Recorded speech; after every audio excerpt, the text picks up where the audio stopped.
Mas já o príncipe Afonso aparelhava o lusitano exército ditoso contra o mouro que as terras habitava, de além do claro tejo deleitoso. Já no campo de Ourique se assentava o arraial soberbo e belicoso, de fronte do inimigo sarraceno, posto que em força e gente tão pequeno. E nenhuma outra coisa confiado, senão no sumo Deus que o céu regia, que tão pouco era o povo batizado, que para um só, sem muros haveria. Julga qualquer juízo sossegado, por mais temeridade que ousadia, cometer um tamanho ajuntamento, que para um cavaleiro houvesse cento. 5 reis mouros são os inimigos, dos quais o principal Ismar se chama, todos experimentados nos perigos da guerra, onde se alcança ilustre fama. Seguem guerreais damas seus amigos, imitando a formosa e forte dama, de quem tanto os troianos se ajudaram, e que os de Termodonte já gostaram. A matutina luz serena e fria, as estrelas do polo já apartava, quando na cruz o filho de Maria, amonstrando-se Afonso, o animava. Ele, adorando quem lhe aparecia, na fé todo inflamado a se gritava: Aos infiéis, Senhor, aos infiéis, e não a mim que creio que podeis. Com tal milagre os ânimos da gente portuguesa infamados levantaram por seu réu natural este excelente príncipe que do peito tanto amavam, e diante do exército potente dos inimigos, gritando o céu tocavam, dizendo em voz alta: Real, real, por Afonso, rei de Portugal. Qual os gritos e as vozes incitado, pela montanha o rábico molosso, contra o touro remete que afiado, na força está do corno temeroso. Ora pega na orelha, ora no lado, latino mais ligeiro que forçoso, até que enfim, rompendo-lhe a garganta, do bravo a força horrenda se quebranta. Tal do rei novo o estômago acendido, por Deus e pelo povo juntamente, o bárbaro cometido apercebido, com animoso exército rompente. Levantam nisto os perros e o alarido dos gritos, tocam a arma, ferve a gente. As lanças e arcos tomam, tubas soam, instrumentos de guerra todo atuam. Bem como quando a flama que ateada foi nos áridos campos, assoprando sibilante bóreas, animada com o vento seco mato vai queimando. A pastoral campanha que deitada, com doce sono estava, despertando ao estridor do fogo que se ateia, recolhe o fato e foge para a aldeia. Destarte ao moro atônito e torvado, toma sem intento as armas muito depressa. Não foge, mas espera confiado, e o ginete belígero arremessa. O português o encontra denotado, pelos peitos as lanças lhe atravessa. Uns caem meio mortos, e outros vão ajuda convocando do Alcorão. Ali se vê encontros temerosos, para se desfazer uma alta serra, e os animais correndo furiosos, que de Netuno mostrou ferindo a terra. Golpes se dão medonhos e forçosos, por toda parte andava acesa a guerra, mas o de luz o arnes, couraça e malha, rompe, corte e desfaz, abole e talha. Cabeças pelo campo vão saltando, braços, pernas sem dono e sem sentido, pelas doutras entranhas palpitando, pálida cor, o gesto amortecido. Já perde o campo o exército nefando, correm rios de sangue desparzido, com que também do campo a cor se perde, tornando carmesim de branco e verde. Já fica vencedor o lusitano, recolhendo os troféus e presa rica. Desbaratado e roto o mauro hispano, 3 dias o rei grão no campo fica. Aqui pinta no branco escudo fano, que agora esta vitória certifica. 5 escudos azuis esclarecidos, em sinal destes 5 reis vencidos. E nestes 5 escudos pinta os 30 dinheiros porque Deus fora vendido, escrevendo a memória em vária tinta daquele de quem foi favorecido. Em cada um dos 5 pinta, porque assim fica o número cumprido, contando Deus as vezes do meio, dos 5 azuis que em cruz pintando veio. Passado já algum tempo que passada era esta grão vitória, o rei subido tomar vai Leiria, que tomada fora muito a via do vencido. Com esta forte arronche subjugada, foi juntamente e sempre enobrecido Escalibes Castro, cujo campo ameno, tu, claro tejo, regas tão sereno. A estas nobres vilas sometidas, ajunta também Mafra em pouco espaço, e nas serras da lua conhecidas, subjuga Fia Sintra o braço duro. Sintra, onde as naídes escondidas, nas fontes vão fugindo ao doce laço, onde amor as enreda brandamente, nas águas acendendo o fogo ardente. E tu, nobre Lisboa, que no mundo facilmente das outras és princesa, que edificada fostes do Facundo, por cujo engano foi Dardânia acesa. Tu, a quem obedece o mar profundo, obedeceste às forças portuguesa, ajudada também da forte armada, que das boreais partes foi mandada. Lá do germânico Albise e do Reno, e da fria Bretanha conduzidos, a destruir o povo sarraceno, muitos com tenção santas eram partidos. Entram a boca já do Tejo ameno, com a arraial do grande Afonso unidos, cuja alta fama então subia aos céus, foi posto ao cerco aos mouros uliseus. 5 vezes a lua se escondera, e outras tantas mostrada cheio o rosto, quando a cidade entrada se rendera ao duro cerco que lhe era posto. Foi a batalha tão sanguínea e fera, quanto obriga firme pressuposto dos vencedores ásperos ousados, e de vencidos já desesperados. Destarte enfim tomada se rendeu, aquela que nos tempos já passadas, a grande força nunca obedeceu, dos frios povos sítios ousados, cujo poder tanto se estendeu, que do híbrido ouviu e o tejo amedrontados.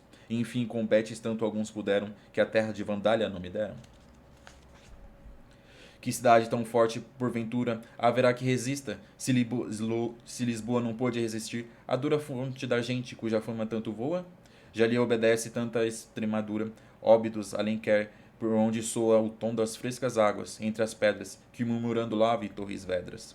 E vós também, ó terras taganas, afamadas com o dom da flava Ceres, obedeceis à força mais que humanas, entregando-nos muros e poderes.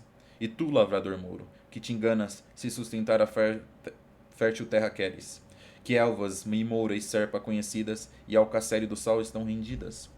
Eis nobre cidade, certo assento, do rebelde sertório antigamente, onde ora as águas nítidas do argento, vem sustentar de longe a terra e a gente. Pelos arcos reais que cento e cento, nos ares se levantam nobremente, obedeceu por meio e ousadia, de Giraldo, por medos não temia. Já a cidade de Beja vai tomar vingança do Trancoso destruída. Afonso, que não sabe sossegar, por estender com a fama a curta vida. Não lhe pode mais sustentar a cidade, mas sendo já rendida, em toda coisa viva e gentirada, provando os fios vai da dura espada. Com esta subjugada foi Palmela, e Episcosa Simbizia juntamente, sendo ajuntado mais de sua estrela, desbrata um exército potente. Sentiu a vila e viu a serra dela, que a socorrê-la vinha diligente, pela fralda da serra descuidando, o temeroso encontro inopinado.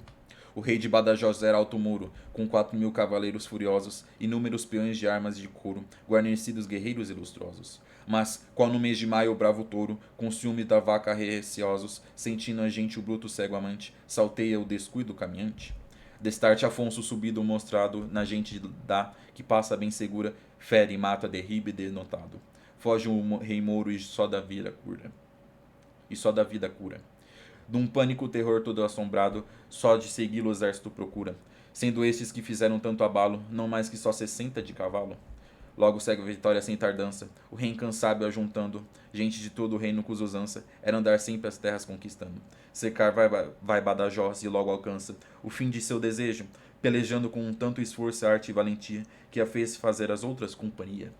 Bom, essas aqui são algumas estrofes do terceiro canto dos Lusíadas, onde nós vemos aqui as batalhas e os grandes feitos militares do rei Afonso Henriques, que foi o primeiro rei de Portugal. Tudo bom, pessoal? Meu nome é Caio Mota Ribeiro e estou aqui em mais um vídeo com vocês, lendo essa grande obra aqui, Os Lusíadas de Camões. Em mais um vídeo aqui para vocês, comentando a obra Os Lusíadas. Nesse vídeo, então, aqui desde a 40ª, vamos ver aqui a primeira estrofe que eu comentei com vocês, 42ª estrofe até a 68ª, né, o 42 a 68. Eu li aqui com vocês e agora vamos estar aqui comentando. Mas antes disso, né, só para contextualizar a nossa leitura, a frota do Vasco da Gama estava navegando ali pela costa africana oriental e eles chegaram no reino de Melinde, que fica ali mais ao norte ali da costa africana oriental, quase chegando ali próximo da região do Oriente Médio. Diferente do que aconteceu em Moçambique e em Mombasa, os portugueses foram muito bem recebidos nesse reino muçulmano africano. Em Moçambique e Mombasa, os portugueses foram atacados e, por influência do deus Baco, os muçulmanos desses locais tentaram acabar com a frota portuguesa. Mas aqui foi diferente. O rei de Melinde e seu povo, eles tinham um grande apreço pelo povo português. Os portugueses eram muito famosos por suas conquistas, por suas batalhas. Então o rei muçulmano e seu povo queriam conhecer muito o povo português, tanto que recebem eles amigavelmente. Quando o rei de Melinde ele vai conhecer Vasco da Gama, ou seja, ele sai ali da cidade, do seu palácio e vai até as naus portuguesas, ele conversa com Vasco da Gama e pede, Vasco da Gama, me conte sobre Portugal. Me fale como é a Europa, me fale como é o território de Portugal, me fale quem são os antepassados dos portugueses. Conte para mim sobre os reis de Portugal e as grandes batalhas que o povo cristão de vocês travou contra os povos cristãos aqui, os povos muçulmanos, lembrando o rei de Melinde é muçulmano. E também eu quero que você me conte, Vasco da Gama, sobre essa empreitada. Por que vocês se lançaram nessa empreitada? E como é que você, saindo lá da Europa, chegou até aqui? Então, Camões, utilizando assim desse encontro de Vasco da Gama, dos marinheiros portugueses, com o rei de Melinde, agora ele vai estar cantando pra gente, nesses versos dele, a história de Portugal. Então aqui, a partir do terceiro canto da obra, a gente está vendo, né, Camões cantando aí a história de Portugal. Mais precisamente nesses versos, os eventos que levaram à fundação do Reino de Portugal, onde então o príncipe Afonso Henriques é coroado rei pelo seu povo, e as batalhas do rei Afonso Henriques. Tá bom, pessoal? Então, vamos começar aqui. Mas eu peço para vocês estarem sempre acompanhando aí os nossos vídeos para estar se situando melhor. Nos vídeos anteriores eu comentei a descrição que é feita do Reino de Portugal. Da descrição não. A descrição que Camões, por meio de Vasco da Gama, faz do território europeu e do território onde fica o Reino de Portugal. E dos eventos que levaram ali ao desejo dos cristãos de estar guerreando as batalhas que os reis cristãos ali na Península Ibérica e os guerreiros cristãos tiveram com os muçulmanos ali, a expansão, a reconquista das terras da Península Ibérica. Mas vamos lá, aqui a 42, 42ª estrofe. Mas já o príncipe Afonso aparelhava o lusitano exército ditoso contra o mouro que as terras habitava, de além do claro tejo deleitoso. Né? Ainda relembrando um pouco, a gente viu que nas estrofes anteriores que Camões, né, contando por meio de Vasco da Gama, que quando o conde de Portugal, que era o conde Henrique, ele morreu, a esposa dele não assumiu o comando daquelas terras. Ainda não existia o reino de Portugal, precisamente. Ela assume e começa a governar aquelas terras junto com o seu novo marido.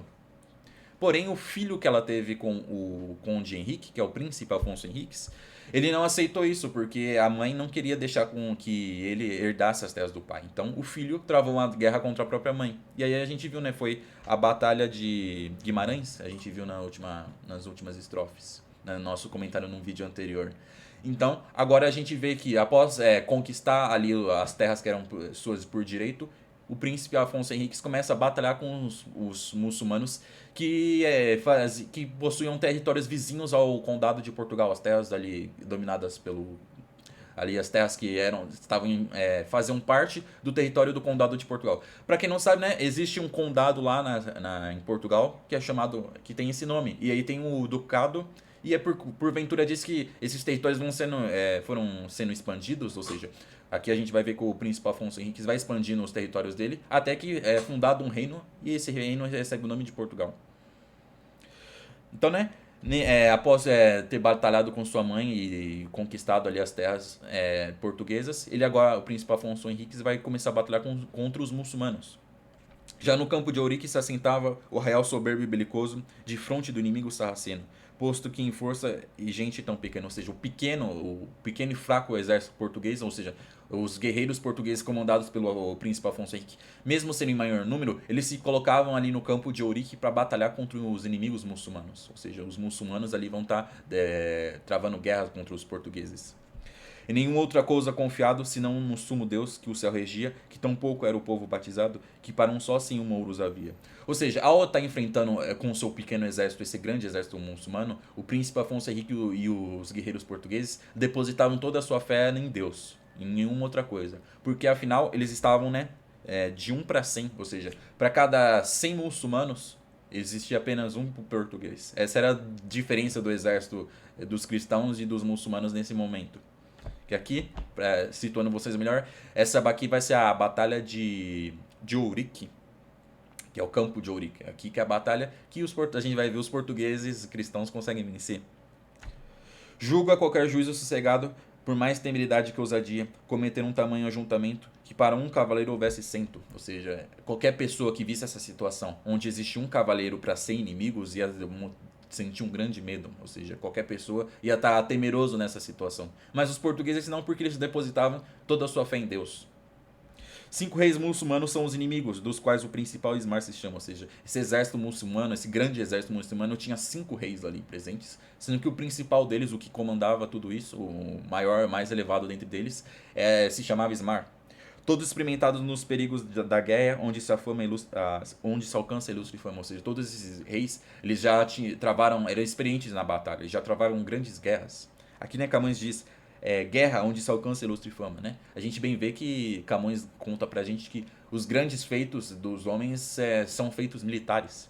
Como a gente bem vê, né? Os Lusíadas, nada mais é que Camões contando os grandes feitos militares do povo do português. Os feitos bélicos. Seguem guerreiras damas seus amigos, imitando a formosa e forte dama que tanto os troianos se ajudaram e as terras de Termodonte já gostaram. Ou seja, esses guerreiros muçulmanos, eles também, e esses reis muçulmanos, eles tinham a ajuda de guerreiras mulheres. Aqui acabamos mencionando isso. Seguem guerreiras damas seus amigos, ou seja, eles possuem a ajuda de guerreiras mulheres, guerreiras. Imitando a formosa dama de quem tanto os troianos se ajudaram. Quem é essa formosa dama que ajudou os troianos? É a rainha, eu vou até confirmar aqui com vocês, para ver na minha colinha para não confundir. Que é uma rainha amazona chamada Pentesileia. Ela é uma rainha das Amazonas. Para quem não sabe, as Amazonas elas habitavam ali na região da Ásia Menor, do leste europeu, nessa região aqui do Termodonte, próximo desse rio. Eram mulheres guerreiras que habitavam essa região. E a rainha delas era essa Pentesileia. E ela é conhecida por ter ajudado os troianos durante o cerco de Troia. Então ela é conhecida por causa disso. Então aqui Camões se utilizando de uma referência mitológica, de uma referência de um conto da antiguidade para relacionar aqui a essas mulheres que estavam lutando ao lado dos muçulmanos.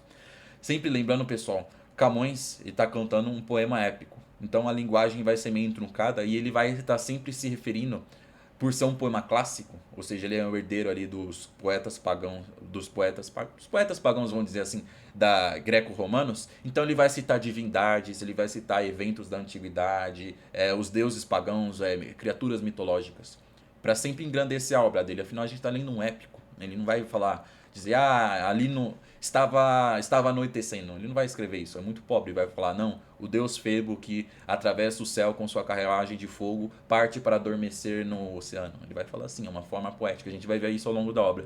Ou seja, para não só ficar falando, dizer, mulheres lutavam com os muçulmanos, ele vai dizer, não, assim como a forte rainha das Amazonas. A matutina luz serena e fria, as estrelas do povo já apartavam, ou seja, estava amanhecendo. Ou seja, as estrelas se apartavam, as estrelas iam adormecer, com a luz matutina e serena, a luz da manhã. Quando na cruz o filho de Maria, amostrando-se a Afonso, o animava, ou seja, assim, estava amanhecendo quando surge para o príncipe Afonso Henriques o filho de Maria.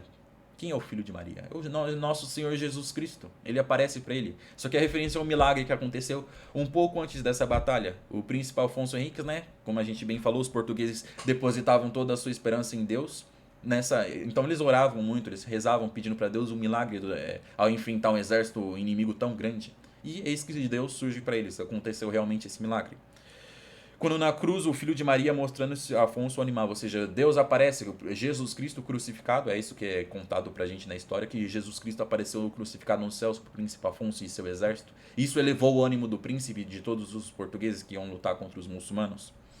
Ele, adorando o que lhe parecia, a fé toda inflamada se gritava, ou seja, ao ver Deus, ele é inflamado pela fé, ele fica todo animado, com a fé toma ele, e ele grita assim pra Deus, diz pra Deus, aos infiéis, Senhor, aos infiéis, e não a mim, que creio que podereis, ou seja, Deus não precisa aparecer para mim, que eu deposito toda a minha fé em você. Deus, eu te amo, eu sei que você é o verdadeiro Deus. Não precisa aparecer para mim, você tem que aparecer para os infiéis. Ou seja, converta os muçulmanos, apareça para os muçulmanos. É o que Camões coloca aqui as frases do príncipe Afonso Henriques. Com tal milagre, os ânimos da gente portuguesa infamados levantaram por seu rei natural este excelente príncipe que do peito tanto amava. Ou seja, o povo português, os guerreiros portugueses, vendo que Deus apareceu para o príncipe Afonso antes dessa batalha, decidiram aclamar ele como rei. Ou seja, você não é mais o príncipe do condado aqui de Portugal, dessas terras portuguesas. Você agora é o nosso rei. O povo elevou o príncipe Afonso como rei. E diante do exército potente dos inimigos, gritando ao céu tocante, dizendo em alta voz, ou seja, após elevarem o príncipe, os guerreiros, o príncipe Afonso Henrique a rei, os guerreiros portugueses que estavam lutando ali, começaram a gritar para os muçulmanos, para assustar ele. Real, real por Afonso, alto rei de Portugal, ou seja, lutamos pelo grande rei Afonso de Portugal. Com os gritos e vozes incitado pela montanha o rábico molosso contra o touro mede, que afiado na força está do corno temeroso. Agora, né? Agora aqui começa a batalha. Aqui Camões começa uma comparação. Ele compara a batalha dos portugueses com os muçulmanos com uma briga que ocorre entre um cão contra um touro, um cão molosso. Com os gritos e vozes incitado pela montanha o rábico molosso, ou seja, o molosso luta sendo incitado por alguém contra um temente touro que tem os chifres afiados, ou seja, imaginem um cachorro molosso sendo incitado por um caçador ou sendo incitado por alguém e começa a latir contra um touro que tem os chifres afiados aqui, né? Que afiado na força está do corno temeroso, ou seja, o touro deposita a sua força nos seus chifres afiados. Ora pega a orelha, ora no lado, latindo mais ligeiro que forçoso, até que enfim, rompendo-lhe a garganta, do braço a força horrenda se quebranta. Ou seja, o cão, mesmo sendo muito mais fraco e menor do que um touro, ele vai mordendo ora na orelha, ora do lado dele. Ou seja, o cão vai atacando com sua velocidade, assim, ó, latindo mais ligeiro que forçoso, ou seja, nos latidos, apostando mais no latido do que na sua força, ou seja, mordendo muito o touro até que ele consegue rasgar a garganta. Ou seja, uma criatura pequena vencendo uma criatura grande. Tal do rei novo estava acendido por Deus e pelo povo juntamente, o bárbaro comete apercebido, com animoso exército rompente. Ou seja, assim como esse cão que enfrenta um grande touro, assim vai o exército do rei, do então rei, né, do rei Afonso Henrique, enfrentando. Tal do rei o estômago acendido, o bárbaro comete apercebido. Você comete, ataca, assim, os portugueses atacam os muçulmanos bárbaros. A gente tem que lembrar que o Camões, ele é um cristão europeu. Então, para se referir aos muçulmanos, ao se referir aos povos pagãos, ele vai sempre utilizar de palavras pejorativas, de termos pejorativos. Então, ao se referir aos muçulmanos que estavam enfrentando os portugueses, ele chama ele de bárbaros. Levantam nisso os pés o alarido dos gritos, tocam a arma e ferve a gente, as lanças e os arcos tomam, tubas soam, instrumentos de guerra tudo atronam. Aqui é uma descrição da batalha, né? Os gritos, as pancadas, o som das cornetas, os instrumentos de guerra sendo disparados, né? A gente pensa em setas, trabucos, catapultas também. Bem como quando a flama que ateada foi nos áridos campos, assoprando o sibilante bóreas animada. Com o vento o seco mato vai queimando. Aqui é mais uma comparação, né? Nas estrofes anteriores a gente viu Camões comparando os portugueses com os muçulmanos com um cão lutando contra um touro. Agora ele compara assim o desenrolar da batalha, o incendeio da batalha, com o fogo que vai queimando uma plantação aqui, né? Bem como a flama, o fogo, que ateada foi dos áridos campos, assoprando o sibilante bóreas, ou seja, o fogo que vai queimando os campos sendo assoprado pelo vento bóreas. O bóreas é a divindade que representa o vento do norte, né? Ou seja, a gente imagina ali os ventos do norte soprando. Como eu bem disse, né, ao se referir a situações, a eventos, Camões vai citar deuses, divindades. Ele vai falar, o vento soprava. Não, ele vai dizer, Bóreas com sua força aumentava a flama, as chamas que queimavam o campo. Então aqui, Bóreas, aqui é o vento do norte soprando. Imaginem aí um campus pegando fogo com o vento soprando as chamas. Animada com o vento seco, o mato vai queimando, ou seja, as chamas vão queimando o mato seco. A pastoral campanha que deitada com doce sono estava, ou seja, os camponeses, a pastoral campanha estava dormindo nesse momento, com doce sono estava, despertando ao estridor do fogo que se ateia, recolhe o fato e foge para a aldeia. Ou seja, aqui os camponeses, ao verem o fogo que vai queimando tudo, acordam assustados de seu sono e começam a fugir. Destarte o moro atônito e turvado, toma sem tento as armas muito depressa e não foge. Ou seja, é uma comparação. Camões compara os camponeses que fogem de um incêndio com os muçulmanos, que são pegos de surpresa. Aqui o que aconteceu é que os portugueses, estando em menor número e estando muito animados, eles partem e atacam rapidamente os muçulmanos. Então eles são meio que pegos de surpresa. Destarte o moro atônito e turvado, ou seja, ele estava distraído. Toma assim atento às armas muito depressa. Ou seja, eles pegam em armas. Olha, eles foram atacados de surpresa. Não foge. Mas espera confiado e o ginete belígero arremessa, ou seja, eles começam a atacar. Ginete são os cavaleiros. Os cavaleiros, imagina ali cavaleiros arremessando lanças, arremessando dardos, arremessando flechas. O português o encontra denotado, pelos peitos a lança lhe atravessa. Os portugueses pegam eles de surpresa e atravessam os muçulmanos com suas lanças. Pelos peitos as lanças lhe atravessam. Uns caem meio mortos, outros vão à ajuda convocando do Alcorão. Ou seja, esses muçulmanos que foram pegos de surpresa pela investida dos portugueses vão morrendo, enquanto alguns que estão moribundos pedem a intervenção do Alcorão. Ou seja, os muçulmanos ali pedindo para que Maomé, para que Alá, o Deus deles, socorra eles. Imagina, todo mundo numa situação difícil pede a ajuda de Deus, né? Os muçulmanos fazem isso. Nesse momento, eles estão sendo pegos de surpresa e morrendo. Ali se vê contra os temerosos para se desfazer uma alta serra, e os ânimos correndo furiosos que de Netuno mostrou ferindo a serra. Aqui Camões diz que, com mais uma comparação, ele compara o encontro dos dois exércitos. Imagina ali os exércitos se chocando. Essa pancada dos exércitos é como se fosse era tão temerosa, era um estrondo tão grande, tinha tanta força que tinha o poder de destruir uma serra. Imagina assim, o poder desses exércitos se chocando tinha o poder de destruir uma serra, um morro. E os animais correndo furiosos que de Netuno mostrou ferindo a serra. Ali é o encontro da cavalaria. Qual animal que Netuno feriu a serra? Que criou ao ferir a terra? São os cavalos. Na mitologia greco-romana é dita que os cavalos nasceram quando o deus Netuno, que é semelhante ao deus Poseidon, grego, ele feriu com seu cetro o solo e dali saíram os cavalos. A mitologia diz isso. Então, né, os cavalos que Netuno mostrou ferindo a terra, ou seja, que Netuno criou, que ele revelou ao ferir a terra, se chocam. Ali são os exércitos. Então, imagine a cavalaria portuguesa colidindo com a cavalaria dos muçulmanos.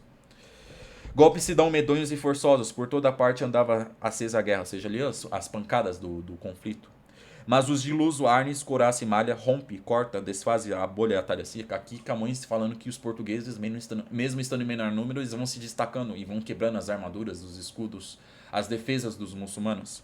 Cabeças pelo campo vão saltando, braços, pernas sem dono e sem sentido, ou seja, os membros, as pessoas vão morrendo e vai uma chuva de membros. Imagine a cabeça rolando, o braço caindo do corpo. E de outros as entranhas palpitando, pálida cor, o gesto amortecido, né? Imagine ali as entranhas dos guerreiros pálidas, assim. Imagina um soldado com o peito aberto, com as tripas, com o intestino, com os órgãos saindo pela ferida. Já perde o campo o exército nefando, ou seja, os portugueses, menos menor número, vão dominando o espaço e fazendo com que o exército dos muçulmanos vão perdendo o campo. Correm rios de sangue desparzido, com que também do campo a cor se perde, tornando o carmesim de branco e verde. Ou seja, a batalha é tão sanguinolenta, é tão violenta, que o campo que era verde e branco, ou seja, imagina assim, o campo de ourique, a vegetação que era verde e branca, vai ficando toda carmesim, vai ficando vermelha. Carmesim, para quem não sabe, é um tipo de vermelha, a cor vermelha. Então imagina o campo coberto de guerreiros mortos e sangue para todo lado. Já fica vencedor o lusitano, recolhendo os troféus e a presa rica. Ou seja, os portugueses vencem a batalha, apesar de terem um menor número. Recolhendo os troféus e a presa rica. Presa rica são os reféns. Ou seja, imagine aí algum nobre muçulmano, algum guerreiro muçulmano importante ali, que ele acabou sendo capturado, ele não foi morto e nem conseguiu fugir. Então ele é presa rica. Era costume dos exércitos, era difícil um exército vencedor matar todo o exército inimigo. Era comum que uma parte morria, o resto fugia e alguns eram capturados. Recolhendo os troféus, era também comum que o exército vencedor ele pegasse o estandarte do exército vencido e guardasse, para estar mostrando por exemplo, os reis deixavam expostos ali no castelo dele os estandartes dos adversários que ele venceu, para estar mostrando, falou, ali esse estandarte é do rei tal que eu venci, esse outro é desse rei. É comum isso. Também às vezes armaduras valiosas, armas valiosas também. Desbaratado de ouro o Mauro hispano, 3 dias o grão-rei fica no campo. Né? O Mouro hispânico ele era destruído. Né? A gente tem que lembrar aí que o termo Mouro é o muçulmano. É mais correto, na verdade, Mouro se referia ao muçulmano norte-africano, mas nessa época os muçulmanos ainda ocupavam vários territórios ali na Península Ibérica. Então aqui os muçulmanos hispânicos são derrotados.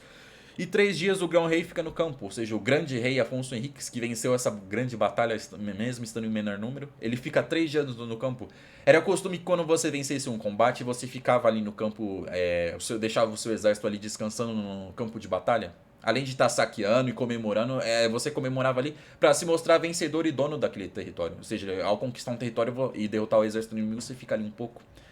Aqui pinta no branco o escudo fano, que agora esta vitória certifica. 5 escudos azuis esclarecidos, em sinal desses 5 reis vencidos. Para celebrar sua vitória, e o rei Afonso Henriques, então, ele vai pintar o escudo de armas do reino de Portugal, né? A gente viu que antes dessa batalha, o povo português, os guerreiros portugueses, elevaram o príncipe Afonso a rei. Então, agora ele vai pintar o escudo de armas de Portugal. E ele vai simbolizar essa batalha. Então, aqui, ó. 5 escudos azuis esclarecidos, em sinal desses 5 reis vencidos. Como a gente mencionou, o exército dos muçulmanos tinha 5 reis como comandantes. Então, no escudo de armas português, se vocês derem uma olhada, o que é? É um escudo branco com 5 pequenos escudos pintados nele, em formato de cruz. A gente vai ver, formato de cruz, assim. Tem um aqui, um no meio, um embaixo e 2 do lado. São 5 azuis. Para simbolizar os 5 reis que foram muçulmanos vencidos nessa batalha. E nesses 5 escudos, lembrando, são 5 escudos, pinta os 30 dinheiros porque Deus fora vendido, escrevendo a memória em várias tinta daquele a quem fora favorecido. Como a gente bem sabe, a gente comentou, Deus, antes dessa batalha, apareceu, Jesus Cristo crucificado apareceu para o príncipe Afonso Henriques. Então, nesses escudos, também estão pintadas várias bolinhas, 5 bolinhas nesses 5 escudos, ou seja, tem 25 bolinhas pintadas, para simbolizar as 30 moedas que Judas recebeu ao vender Jesus. Para quem sabe aí, né, Jesus, os judeus ali daquela religião da Judéia, eles não estavam gostando de Jesus, queriam matar Jesus. Então, eles subornam Judas Iscariotes para que ele entregasse Jesus. Então, aqui, dinheiros porque Deus fora vendido, para simbolizar o dinheiro que Deus foi vendido. E por que ele está escolhendo isso? Porque Jesus apareceu para ele e abençoou e Jesus é o garantidor. Como a gente bem viu aqui, eu vou até reler para vocês que essa parte é muito bonita. A gente viu ali na 43ª. Em nenhuma outra coisa confiado senão ao sumo Deus que o céu regia. Ou seja, os portugueses depositaram toda a sua fé em Deus. Então, para agradecer, o reino de Portugal vai simbolizar no seu escudo a cruz. Vocês veem esses 5 escudos que ele pinta, estão simbolizados dispostos numa cruz. Em cada um dos 5 pinta, ou seja, em cada um desses 5 escudos pinta 5 círculos que simbolizam os 5 dinheiros. Porque assim fica o número comprido, contando 2 vezes o do meio. Então, se vocês viram, no escudo do meio, né, são 5 escudos, onde em cada um deles tem 5 moedas. 5 vezes 5 são 25. Mas Jesus foi vendido por 30 moedas. Então, o escudo do meio, ele é simbolizado, ele é contado 2 vezes. Então, vocês imaginem, tem 25 bolinhas, sendo que as 5 bolinhas que estão no escudo do meio, ela é contada 2 vezes. Contando 2 vezes a do meio, dos 5 azuis que cruz pintando veio. Ou seja, para simbolizar assim, estão pintados em cruz, os 5 escudos dos azuis pintados em cruz, para simbolizar os reis cristãos, os reis muçulmanos derrotados e também a aparição de Jesus Cristo para os portugueses.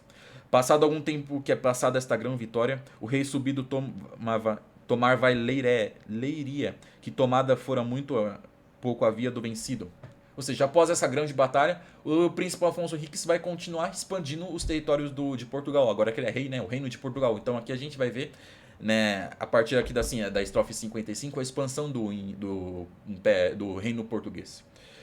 Então, o rei subido a tomar vai Leiria, que tomada fora muito pouco havia do vencido. Ou seja, vai lá e toma dos muçulmanos essa cidade. São cidades, são vilas, são fortes que ele vai estar tomando. Com esta forte a Ronches subjugada foi juntamente, ou seja, além de Leiria, ele vai também tomar Ronches, que é essa vila, essa cidade. E o sempre enobrecido Escabilicastro, ô nomezinho de falar, cujo campo ameno tu, clarotejo, regas tanto. Esse aqui é a vila, vamos aqui ver a colinha para facilitar, mas esse aqui que é a 55...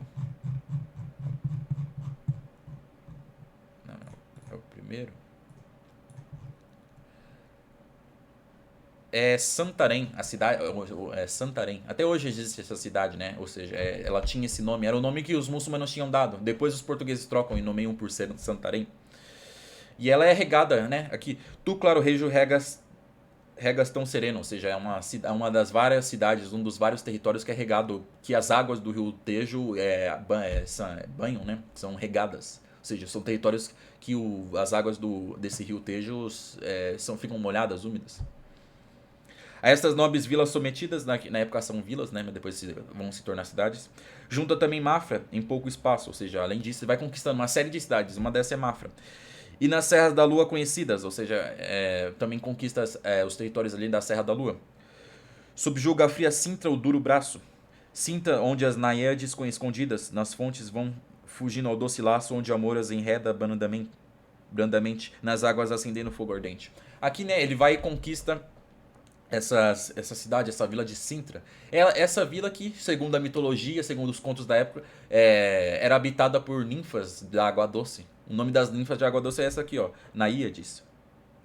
Essas que eram ninfas que fugiam do deus do amor, o deus Cupido aqui, ó. Essas que vão fugindo ao doce laço onde o amor as enreda brandamente, né? O deus amor é o deus Cupido. Pra quem conhece, aquele deus que é geralmente retratado como uma criancinha com um arquinho e flecha, que ele dispara uma flecha que faz as pessoas ficarem apaixonadas. Onde o amor as enreda brandamente nas águas acendendo fogo ardente. Assim é pra dizer que aquela região era habitada por ninfas. E tu, nobre Lisboa, que no mundo facilmente das outras és princesa, aqui agora se referindo à cidade de Lisboa, que poderia ser considerada a princesa de todas as cidades do mundo, era muito grandiosa, a melhor de todas as cidades. Né, Camões, obviamente, vai louvar essas cidades portuguesas. Que edificada fostes do Facundo, por cujo engano foi Dardânia acesa. Na mitologia dita aqui, Ulisses, aqui que é dito que é o Facundo, Ulisses, fundou Lisboa. A mitologia diz que Ulisses fundou Lisboa. Aqui para se filar, ó, o Facundo por cujo engano Dardânia foi acesa, né? Aquele Facundo que incendiou a Dardânia. Dardânia é Troia. Ulisses foi um dos vários guerreiros gregos, um dos heróis gregos que, ao participar do cerco troiano, venceu o exército de Troia e conseguiu saquear e incendiar a cidade. Para quem aí conhece, ele é o protagonista da Odisseia, né? O Odisseu. Ele é protagonista aí desse épico do Homero, épico grego. E é dito na mitologia que ele fundou a cidade de Lisboa. É bem estranho que ele era rei de Ítaca, que é uma ilha lá, é um reino, uma ilhazinha que fica lá na Grécia, e sabe-se lá como ele atravessou o Mediterrâneo e foi parar lá em Lisboa e teria foi parar nas terras de Portugal e fundou Lisboa na antiguidade. Mas, né, é o que a mitologia diz. Aqui Camões se referindo a mais um conto da antiguidade. Tu, Lisboa, aqui ele fala, é como se Camões falasse diretamente com Lisboa e louvando essa grande cidade. Tu, a quem obedece ao mar profundo, obedecesse à força portuguesa. Ela obedece ao mar profundo a dizer que ela é uma cidade ali que é litorânea e que ela é um ponto importante marítimo ali. Acabou sendo subjugada pelos portugueses. Ajudada também da forte armada que das boreais partes foi mandada. Aqui é uma referência que Lisboa, que a gente vai ver nas próximas estrofes, o rei Afonso Henrique conquistou Lisboa com a ajuda de cavaleiros cruzados que estavam indo participar se eu não me engano, da terceira cruzada, da terceira ou da segunda cruzada. Eles foram participar, né? Eles saindo ali, eles eram germânicos, eles saindo ali da região da Alemanha, passaram pelo Mar do Norte e ao passar ali por Lisboa, eles ajudaram o príncipe Afonso Henriques a conquistar aqui. Ajudada também da forte armada que das boreais partes foi mandada, das boreais do norte, ou seja, um exército vindo do norte ajudou o rei Afonso Henriques, agora ele já é rei, a conquistar Lisboa. Lá do germânico Albis e do Reno e da fria Bretanha conduzidos, ou seja, esses guerreiros vieram dessa região, da região que é onde estão o rio Albis e o rio Reno, e também da fria Bretanha, ou seja, também são ingleses. A destruir o povo sarraceno, muitos com tensão santa eram partidos, ou seja, saindo dessa região, guerreiros iam com intenção santa, foram velejar para ir lutar contra os sarracenos, ou seja, imagine eles saindo lá do norte da Europa e conduzindo, fazendo toda uma viagem para chegar, entrando no Mediterrâneo para chegar até a Terra Santa para ir participar da cruzada. Muitos com intenção santa eram partidos, eles partiam com intenções santas. Encontrado já a boca do Tejo Armeno com o arraial do Grande Afonso unidos, ou seja, ao se unirem, ao entrarem ali pelo rio Tejo, eles se unem ao rei Afonso, cuja alta fama então subiu aos céus, foi posto cerco aos muros uliceus, ou seja, com a ajuda desses cruzados cristãos, cruzados germânicos e ingleses, o rei Afonso, aí eu falando príncipe, ele já é rei, o rei Afonso faz um cerco em Lisboa, ele não conquistou imediatamente. 5 vezes a lua se escondera e outras tantas mostraram ao cheio o rosto. Ou seja, se passaram 5 meses, a lua mostrou o seu rosto 5 meses. É uma forma poética de dizer que se passaram 5 meses. Quando a cidade entrada se rendera ao duro cerco que lhe estava posto. Ou seja, esse cerco durou 5 meses, o cerco de Lisboa. Foi a batalha sanguínea e fera, quando obrigava a firme pressuposto dos vencedores ásperos e ousados e de vencidos já desesperados. Ou seja, a batalha ali, o cerco acabou com uma batalha bem sanguinosa, bem sanguinolenta e feroz. Quando os vencedores tomaram Lisboa e os derrotados, foram desbratados. Os vencidos já desbratados. Destarte, enfim, tomada se rendeu àquela que, nos tempos já passados, a grande força nunca obedeceu, dos fios povos sítios ousados, cujo poder tanto se estendeu. Aqui não é uma referência. Aquela que nenhum conquistou antes. Aqui é referência a Lisboa. Lisboa era uma cidade, tinha um castelo e muralhas muito poderosas mesmo para essa época. Então, é dito que sempre foi muito difícil conquistar Lisboa. Tanto que aquela que nos tempos passados, ou seja, é dito que Lisboa antigamente foi atacada a grande força pelos povos sítios. Aqui é uma referência aos povos vândalos que habitavam ali a região da Península Ibérica. Várias vezes esses povos tentaram atacar Lisboa, eles nunca conseguiram. Ou seja, aqui Camões enobrecendo os portugueses, porque só que os portugueses que conseguiram conquistar. Para quem não sabe, esses povos bárbaros, com o fim do Império Romano, eles foram sendo cristianizados. Mas depois, eles dominaram, os povos cristãos então dominavam ali a Península Ibérica. Mas aí os muçulmanos, foi surgindo o Islã, e o Islã foi tomando conta do norte da África, até que ali pela ponta do Marrocos, ali no Estreito de Gibraltar, os muçulmanos invadiram a Península Ibérica e tomaram vários daqueles territórios ali. Então, por vários séculos, os muçulmanos dominaram Lisboa. Só depois de muito tempo que os portugueses aqui reconquistaram. Então aqui é Camões louvando esse feito. Aqui, dos frios povos sítios ousados, nunca poder tanto se rendeu. Aqui mencionando, nem os povos sítios, esses povos vândalos, conseguiram conquistar a Lisboa.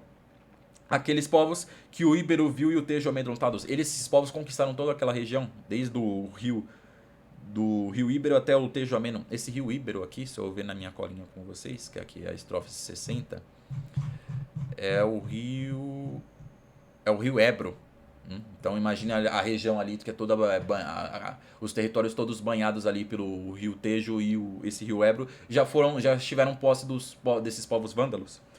Enfim, combates tanto puderam que a terra de Vandália nomearam, ou seja, essa terra antigamente, como esses povos eram conhecidos como vândalos, essa terra foi nomeada por Vandália antigamente, ou seja, antes até que os povos muçulmanos ali chegassem ali. Para quem não sabe, os povos bárbaros, eles foram descendo ali da norte da... Isso já ainda na antiguidade, os povos bárbaros celtas foram descendo ali do norte da Europa e foram conquistando. Eles invadiram Roma várias vezes. Essa região de Roma, por exemplo, foi saqueada por esses povos vândalos. Mas aqui Camões dizendo que esses povos que conquistaram tanto não tinham conseguido conquistar Lisboa, mas os portugueses conseguiram. Que cidade tão forte porventura há de que resista, se Lisboa não pôde resistir, a força dura da gente cuja fama tanto voa. Aqui Camões perguntando, né? Que cidade vai... Se a grande Lisboa foi conquistada pelos portugueses, que cidade vai conseguir resistir ao avanço deles? Né? Ou seja, tá falando, se eles conquistaram Lisboa, eles vão conseguir conquistar todas as cidades.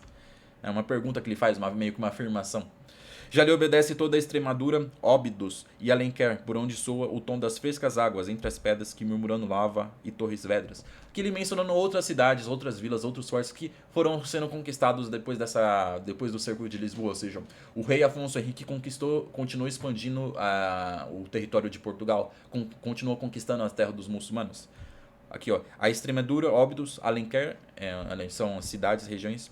E aqui ele fala um pouquinho mais de Alenquer. Alenquer, onde soltam das frescas águas entre as pedras que murmurando lava e até Torres Vedras, ou seja, as águas que percorrem essa região. E vós também, ó terra transdaganas, afamadas com dom da Flava Ceres, obedeceis às forças mais que humanas, entregando-lhe os muros e os poderes. Ou seja, além disso, além dessas regiões, agora o príncipe Afonso Henrique vai para a região que é meio ali da Península Ibérica, que é conhecida por esse nome, Terra Transdaganas. Aqui, afamadas com o dom da Flava Ceres. São territórios famosos por serem férteis. Aqui essa referência, com o dom da Flava Ceres. Ceres é a deusa da fertilidade, tanto que é dela que vem o nome cereal. é por causa dela. Então, essas terras são famosas por serem muito férteis. E por causa não, e por causa disso, o rei Afonso Henrique, eu tô falando príncipe, Afonso Henriques foi lá conquistar esses territórios.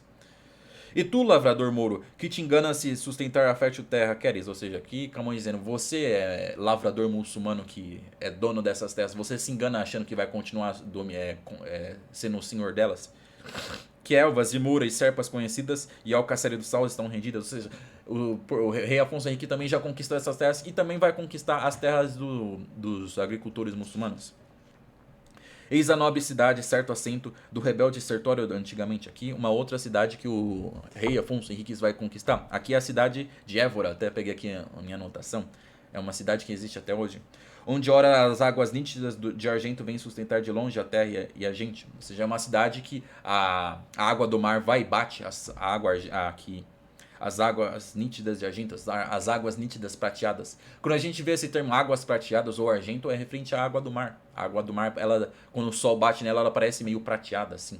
Então, Évora, que é essa cidade aqui, essa nobre cidade, que de antigamente foi assento, casa do Sertório. Se a gente já viu, pra quem está com a memória boa e relembrar e viu nossos comentários anteriores, Camões mencionou esse Sertório. Ele foi se eu não me engano, um romano que se rebelou, se voltou contra Roma e liderou os povos ali da Lusitânia contra Roma, lutou contra os romanos. Ou seja, ele é muito conhecido e que ele habitou essa cidade, ou seja, é uma cidade muito antiga. E, aqui, né? Onde as águas nítidas de argento vêm sustentar de longe as terras e a gente pelos arcos reais que cento e cento nos ares se levantam nobremente. Ou seja, as águas do mar passam por arcos reais. Esses arcos reais são algumas estruturas feitas pelos romanos que conduziam a água das regiões. Eram umas estruturas que serviam para irrigar, de irrigação. Obedeceu em meio à ousadia de Giraldo.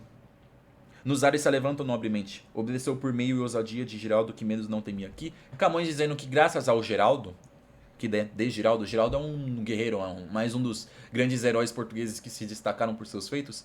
Graças aos esforços desse guerreiro português, o rei Afonso Henrique conquistou Évora. Já na cidade de Beja vai tomar vingança de Trancoso destruída. Afonso, que não sabe sossegar. O rei Afonso, não se satisfazendo em conquistar tantas terras, agora vai fazer um cerco na cidade de Beja, em resposta, em vingança a vingança de Trancoso destruída. Trancoso é uma vila, uma cidade que foi destruída pelos muçulmanos. Então, em sinal de vingança, o rei Afonso Henriques vai e faz um cerco em Beja. Por estender com fama a curta vida, né? Estender por, assim, mais uma batalha em que o rei Afonso Henrique vai travar. Esse termo, estender com fama a curta vida, né? A vida da pessoa é curta, a pessoa vai viver 50, 80, 100 anos, isso é um período curto. Mas se você realizar grandes feitos, no caso aqui, feitos militares, você vai continuar sendo conhecido após sua morte. É como se, ou seja, os seus feitos, ao serem contados e se perdurarem ao longo do tempo, é como se sua vida fosse se estendendo. É uma forma poética de dizer. Você vê, ó, o rei Afonso morreu há séculos atrás. Mas eu tô aqui lendo os feitos dele com vocês, Camões, por meio dos Lusíadas, eternizou os grandes feitos dos monarcas portugueses. É como se a vida deles tivesse sido estendida. Você vê, alguém lembra de algum dos camponeses? Ninguém lembra o nome dos camponeses, eles não realizaram grandes feitos. Agora os reis, os heróis, os guerreiros realizaram grandes feitos e a vida deles se estendeu. Quer dizer isso, é uma forma poética de dizer isso. Se não lhe põe muito sustentar a cidade, mas sendo já rendida em toda coisa viva e gente irada, provando os fios vai da dor espada. Ou seja, em vingança, ou seja, por Trancoso ter sido destruída, o rei Afonso Henrique mata toda a cidade. Ele não domina a cidade. Aqui, né? Não sendo já rendida em toda coisa viva e gente irada, provando os fios vai da dor espada. Ou seja, faz com que todas as pessoas ali da cidade provem o fio da dor espada. Ou seja, manda matar todo mundo em vingança. Com essa subjugada Valpão Mela, Episcosa se zimbra e juntamente sendo ajudada mais de sua estrela, desbrata um exército potente. Aqui as mais outras cidades que o rei Afonso Henrique vai conquistando. Sentiu a vila e viu a serra dela, que a socorrê-la vinha diligente, pela fralda da serra descuidando, do temoroso encontro inopinando. Aqui é uma referência a um encontro que o exército do rei Afonso, o rei Afonso estava vindo conquistar mais outras terras e ele acabou no meio do caminho se encontrando com um rei muçulmano. Aqui, ó. Né? Não, mais preciso, vou corrigir. O rei Afonso Henriques, ele estava conquistando essas cidades aqui, ó, Sisimbra e Palmela. Então ele estava conquistando essas cidades. O rei muçulmano, que era senhor delas, veio tentar socorrer os portugueses, socorrer essas cidades para lutar contra os portugueses. Afinal, ele estava perdendo o território. Então, aqui é um encontro que ocorreu entre eles. Sendo desbaratado, ajudado mais de sua estrela, desbarata um exército potente. Ou seja, ele ao ver que suas cidades, esse rei muçulmano, ao ver que suas cidades estavam sendo subjugadas, dominadas pelos portugueses, prepara um exército para lutar. Sentiu a vila e viu a serra dela, que socorrê-la vinha diligente, pela fralda da serra descuidado, do temeroso encontro inopinante. Ou seja, ele ia meio descuidado indo socorrer essas vilas por meio da serra. Ou seja, imagine ele atravessando uma serra com seu exército. Serra é um tipo de montanha, para quem não sabe, né? Serra. O rei de Badajoz era alto mouro, com 4.000 cavalos furiosos. Esse rei era o rei de Badajoz, ou seja, imagine ele saindo ali dessa cidade de Badajoz e indo ali tentar socorrer as cidades que estavam sendo atacadas pelos portugueses. Com 4.000 cavalos furiosos e inúmeros peões de armas de ouro, guarnecidos, guerreiros ilustrosos. Aqui é uma descrição do exército dele. Era um exército grande e muito imponente. Mas qual no mês de maio o bravo touro, com ciúmes da vaca receosa, sentindo gente bruto e cego amante, salteia o descuidado caminhante. Ou seja, aqui Camões mais uma vez comparando aí a fúria de um touro com a fúria dos portugueses. Destarte a fúria, ou seja, desta forma como um touro, o Afonso subido mostrado da gente dá, ou seja, se mostra elevado, vai e batalha contra os muçulmanos, que passa bem seguro, fere e mata, derriba denotado, ou seja, aqui mais uma forma poética de dizer que o príncipe Afonso, mesmo estando em maior número, vai e mata esse exército do rei muçulmano de Badajoz, aqui ó, que tinha 4.000 cavalos, imagina 4.000 cavaleiros ali, e mesmo assim o príncipe Afonso, com um pequeno exército de Portugal, enfrenta esse rei e vence ele. Foge o rei Mouro e só da vida cura, de um pânico terror todo assombrado, ou seja, ele foge de medo. De um terror pânico todo assombrado, só de segui-lo o exército procurou. Ou seja, o rei fugia após ser derrotado e o exército dele corria atrás. Sendo destes que fizeram tanto abalo, não mais só de 60 cavalos. Ou seja, esse grande exército que parecia tão imponente, dos seus 4.000 cavaleiros só sobraram apenas 60. Ou seja, foi um massacre praticamente. Logo segue vitória sem tardança, o grão rei incansável, ajuntando gente de todo o reino, cuja usança era de andar sempre terras conquistando. Ou seja, o rei Afonso vai reunindo guerreiros guerreiros portugueses para aumentar o seu exército. Ele vai recrutando pessoas para lutar na sua causa. Cercar vai Badajoz, ou seja, reúne várias pessoas e vai fazer um cerco em Badajoz. Ele venceu o rei e esse rei de Badajoz, e o rei voltou para Badajoz, fugindo de medo com seu exército. Agora o rei Afonso Henriques, o rei de Portugal, reúne mais guerreiros e vai vai tentar capturar Badajoz. Cercar vai Badajoz e logo alcança o fim de seu desejo, ou seja, o fim de seu desejo, conclui seu desejo, pelejando com tanto esforço, arte e valentia que a fez fazer as outras companhias, ou seja, fez com que Badajoz se juntasse às outras cidades que ele conquistou, certo? Então é isso, pessoal, aqui nesse vídeo meu, mais um vídeo eu trazendo mais um vídeo aqui para vocês, aqui dos Lusíadas. Agora a gente vê as grandes conquistas do rei Afonso Henriques, né? O então príncipe que foi elevado a rei, que venceu o grande exército dos 5 reis muçulmanos, fundou o reino de Portugal e está aqui, a gente bem vê, expandindo o reino na Península Ibérica, conquistando as terras dos muçulmanos. Certo, pessoal? Agradeço muito a audiência de vocês, peço que vocês deixem um like aí no vídeo, se possível tá comentando e também tá compartilhando esse vídeo aí nas redes sociais com vocês, compartilhar com os amigos de vocês. Vou pedir para vocês se inscreverem aí, para vocês estarem aqui, se inscrevam no meu canal e continuem acompanhando os meus vídeos. No próximo vídeo aí eu vou estar continuando a leitura aqui das batalhas travadas pelo rei Afonso Henriques. Também, né, peço para vocês estarem assistindo os vídeos anteriores, né? Eu estou aqui já no mais da metade do terceiro canto dos Lusíadas. Então, vejam aí os meus vídeos anteriores para vocês estarem se situando melhor aí na nossa leitura. Eu vou pedir para vocês também estarem olhando um link que está aqui na descrição, que é um e-book que eu estou vendendo. É a obra dos Lusíadas toda comentada, né? Por apenas R$10 vocês vão estar obtendo aí uma edição virtual dos Lusíadas toda comentada. Vocês estão bem vendo que é muito difícil ler os Lusíadas. Eu já leio há alguns anos essa obra e ainda assim eu gaguejo, eu tenho dificuldade com alguns termos, às vezes eu preciso consultar algumas anotações minhas, porque é a maior obra da língua portuguesa, é um texto muito difícil de estar se lendo. Então, esse e-book que eu estou vendendo, por estar todo comentado, vai facilitar muito a leitura de vocês. porque esses termos são muito difíceis, então às vezes ter alguma ajuda ali vai facilitar a leitura de vocês. Então eu tenho certeza aí que vocês não vão estar se arrependendo, ou seja, por apenas R$ 10 vocês vão estar obtendo aí a obra dos Lusíadas toda comentada. Eu tô gravando esse vídeo aqui quase no finzinho do mês de abril, então já estão disponíveis os 3 primeiros cantos da obra, todos comentados. A obra Os Lusíadas de Camões tem 10 cantos, então nesse momento já estão disponíveis os 3 primeiros. Mas muito provável, mas eu vou continuar atualizando esse book, então vocês vão, por apenas R$ 10, vocês vão estar obtendo todos os 10 cantos aí completinhos, tudo comentado, para facilitar a leitura de vocês e ajudar vocês a estarem lendo essa grande obra, que é a maior obra da língua portuguesa. Tá bom, pessoal? Agradeço aí muito a audiência de vocês. Não deixem de estar acompanhando aí os nossos próximos vídeos. Meu nome é Caio Mota Ribeiro e eu desejo para vocês um forte abraço. Fiquem com Deus.